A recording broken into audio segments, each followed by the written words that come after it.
मुद्दा ही बनकर रह जाएगा या फिर वो जो डेमोग्राफी मिशन चलाने की जो बात प्रधानमंत्री कर रहे हैं उसको एक मिशन के तौर पर ही चला जाएगा? घुसपैठिए ठीक है, बहुत बड़ा मुद्दा है धनंजय गिरि जी, और अगर इनकी संख्या बढ़ भी रही है तो उसके लिए जिम्मेदार भी तो केंद्र सरकार ही है ना भाई। अगर यहां पर बॉर्डर से अगर घुसपैठिए घुसपैठ करने में कामयाब हो रहे हैं तो कौन जिम्मेदार है? पूजा जी, सबसे बड़ी बात है कि जो प्रधानमंत्री जी ने कहा, राजीव रंजन जी ने अपनी बात के लास्ट में कहा कि इस पर एक ड्राइव चलाने की जरूरत है। प्रधानमंत्री जी ने भी वही कहा कि इन घुसपैठियों के खिलाफ एक प्रॉपर मिशन चलाने की जरूरत है, एक पूरा आयोग बनाने की जरूरत है। ये जो घुसपैठिए हैं, ये आने वाले घुसपैठियों के साथ ये बदलती हुई जो डेमोग्राफी है, ये डेमोग्राफ है। ये डेमोग्राफ जो है ये डेमोक्रेसी के लिए बहुत बड़ा खतरा है और इस पर हम लोग काम कर रहे हैं और ये होना भी चाहिए। आजादी के बाद अगर 1947 की बात करें, 1947 के बाद तो पार्टीशन के समय भी हुआ। 1971 में भारत जो पाकिस्तान का जो पार्टीशन हुआ उसमें बड़े पैमाने पर घुसपैठियां है। अब उन घुसपैठियों को लेकर के चिंता स्वाभाविक है। दूसरी बात जो आप हो रही है कि हिंदू मुसलमान धर्म के आधार पर अगर किसी देश में कोई प्रताड़ित हो रहा है तो उसको असाइलम, उसको शरणार्थी बनाया जाए। अब पाकिस्तान में या बांग्लादेश में कोई धर्म के आधार पर कौन प्रताड़ित होगा? बुद्ध बौद्ध है वो प्रताड़ित होगा, सिख है वो प्रताड़ित होगा, या हिंदू है वो प्रताड़ित होगा। अब वहां मुसलमान प्रताड़ित हो धर्म के आधार पर, ये तो अजीब बात हो जाएगी। तो धर्म के आधार पर अगर कोई प्रताड़ित हो रहा है, जब से हुआ भी अभी बांग्लादेश में जो हुआ हम सबने देखा है, किसी से छुपा हुआ नहीं है।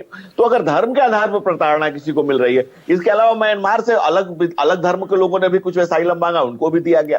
लेकिन अगर कोई 11 साल से आप सरकार में हैं भाई, लेकिन ये मुद्दे चुनाव आते इतना क्यों हावी होने लग जाते हैं? इनकी चर्चा इतनी क्यों बढ़ जाती है? अगर ये मिशन है तो ये मिशन तो लगातार कंसिस्टेंटली चलना चाहिए ना।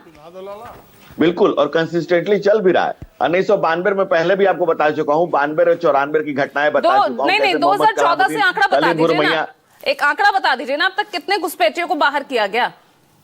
बिहार में 9 विदेशी ट्रिब्यूनल, अभी आपको दे रहा हूं, बिहार में 9 विदेशी ट्रिब्यूनल बने, FT जिसको कहते हैं, और 2016 से 23 तक 1200 को विदेशी घोषित किया गया और उसमें 2 सिद्धि हुई।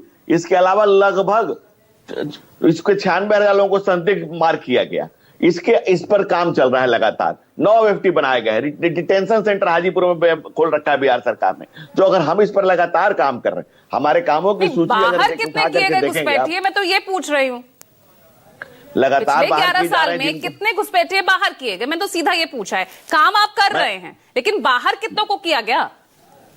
वही तो हम कह रहे हैं कि हम लोग चिन्हित कर रहे हैं, लोगों को बाहर करने का काम कर रहे हैं। और जो घुसपैठिए हैं पहले उसको मतलब सबसे बड़ी बात है कि भारत का कानून, भारत का संविधान और हमारी सहिष्णुता है कि किसी गलत को पर कोई एक्शन न लिया जाए। उसके लिए उसके सारे कागज पत्र चेक करना, सारे जांच चेक करना। अब सत्ता के घुसपैठियों को संरक्षण देने की बात करेंगे तो ये सवाल खड़ा होगा ना इस पर, और हम इस पर लगातार काम कर रहे हैं। इसीलिए 9 FT बनाए गए हैं, 1200 लोगों को डिटेंशन किया गया, 96,000 चिन्हित किया गया। लगातार इस पर काम किया जा रहा है। लेकिन जब इस पर काम किया जा रहा है, एक आंकड़ा नहीं दे पाया, तो एक आंकड़ा 1 साल का भी नहीं दे पाया कि भैया इतने सालों में या 2014 में या 15 में, 19 में, 20 में, 23 में इतने घुसपैठियों को बाहर किया गया। एक आंकड़ा नहीं। 16 से 23 के बीच में 1200 को विदेशी घोषित किया गया। मैं 3 बार का उत्तर देता हूं।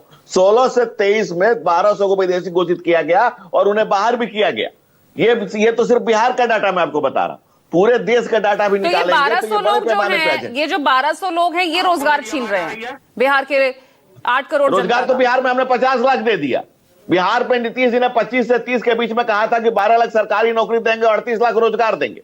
उसमें से उन्होंने 10 लाख सरकारी नौकरी दे दी और 39 लाख रोजगार के काम काज दिए। 49 लाख 49 लाख, और उसका लक्ष्य रखा है कि अगले 1 करोड़ देंगे 25 से 30 के बीच में। उसमें उन्होंने 5 वर्षों में भी जो 1 करोड़ रोजगार दिया उसका लक्ष्य भी निर्धारित कर गया है। 30 लाख कंस्ट्रक्शन सेक्टर में, 25 लाख सेवाओं में, 20 लाख कृषि में, 15 लाख MSMI में, 10 लाख प्रमुख उद्योग टेक्सटाइल में, भागलपुर में टेक्सटाइल पलायन नहीं रुक रहा, पलायन रुक नहीं रहा, घुसपैठ बढ़ती जा रही है।